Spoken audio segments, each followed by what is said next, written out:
जब यहाँ पर हम किसी भी धार्मिक स्थान पर जाते हैं तो देखते हैं कि कोई ना कोई असिस्टेंस होती है, कोई फिजिकली चैलेंज्ड है या हैंडीकैप्ड है, तो उनके लिए, जैसे आप वैष्णो देवी की बात कर लीजिए, वैष्णो देवी में खच्चर होते हैं या कोई भी कार सेवा जो है अब शुरू कर दी गई है। यहाँ पर कोई ऐसी सेवा है जो कोई प्री बुक कर सकता है पहले से ही जाने से वहाँ पर?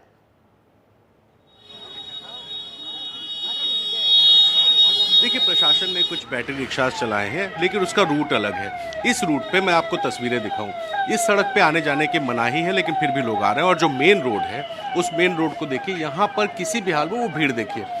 इस सड़क पर किसी भी हाल में बैटरी रिक्शा या कोई व्हील चेयर चलाना संभव नहीं है, इसलिए उसका एक अलग रूट बनाया गया है। और वो सारा कुछ प्री प्लान्ड है, क्योंकि किस रूट से लोगों को आना है, किस रूट से जाना है, किस रूट पे नहीं जाना है, कौन सी इमरजेंसी सड़क है, ये सब की व्यवस्था है। तो इस तरह के जो लोग हैं, जो चलने में समर्थ नहीं हैं, वो दूसरी तरफ से आ सकते हैं। ये मेन रोड है वापस आने वालों की। यहाँ जाने वालों की आपको कोई भीड़ नहीं दिखेगी, आने वालों की भीड़ है। अब अगर इस प्लानिंग की बात करें तो पूरी जितने भी कुंभ का एरिया है, आप इसको ऐसे भी समझिए कि ये खास क्यों हो जाता है। जो गंगा और यमुना का तट है, यहाँ पर अगस्त सितंबर तक बाढ़ का माहौल रहता है। ये जितनी जगह आपको दिखाई दे रही है, जो शहर बसाया गया है, ये सितंबर तक रेत था और इस रेत के ऊपर बाढ़ का पानी था। सितंबर के आखिर तक ये रेत का पानी हटता है और सितंबर 10 तारीख 15 तारीख तक ये पूरा सूख करके जो इलाका है ये तैयार हो जाता है मेले के लिए। अब सितंबर 15 के आसपास से तैयारी शुरू होती है। 10,000 एकड़ इलाका है जो क्षेत्र है मेला का, और उसमें आपको सीवर लाइन बिछानी है, क्योंकि 1.5 लाख से ज़्यादा शौचालय बनाने हैं।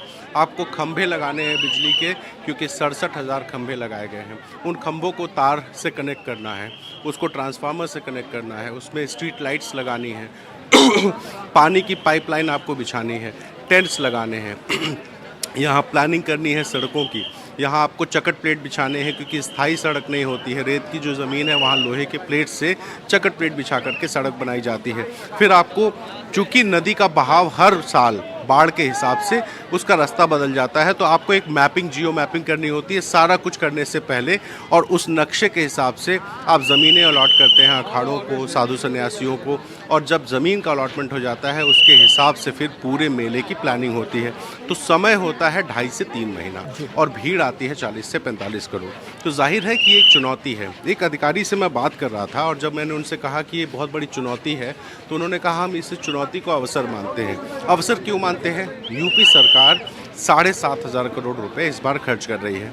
पिछली बार 4,500 करोड़ के आसपास खर्च हुआ था। इस बार मेला बड़ा है तो 7,500 करोड़ खर्च हो रहे हैं।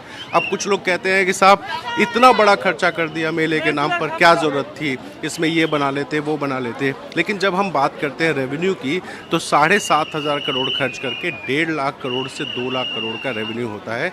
क्योंकि जितने लोग आ रहे हैं ये सब आएंगे, सब लोग किसी जगह होटल में रुकेंगे, कहीं खाना खाएंगे, कोई टैक्सी यूज़ करेगा, कोई बस से आएगा। तो ये जो रेवेन्यू जनरेशन है ये यूपी का रेवेन्यू आता है। तो 1.5 लाख 2 लाख करोड़ के आसपास का सरकार का रेवेन्यू होता है। तो ऐसे में न सिर्फ एक धार्मिक आयोजन, बल्कि यूपी को $1 ट्रिलियन इकोनॉमी बनाने का ये एक बहुत बड़ा जरिया है। और साथ ही सनातन के लिए जाहिर है कि जिस तरह की आस्था लोगों की है उसके लिए भी ज़रूरी है। तो एक दुनिया का ऐसा जमावड़ा, एक ऐसा मेला, जब आप अभी थोड़ी देर पहले गोरखपुर की बात कर रहे थे, मैं चूँकि गोरखपुर का हूँ और हमने मेला अगर समझा है तो गोरखनाथ में खिचड़ी का मेला, वो 1 महीने का जो मेला होता था।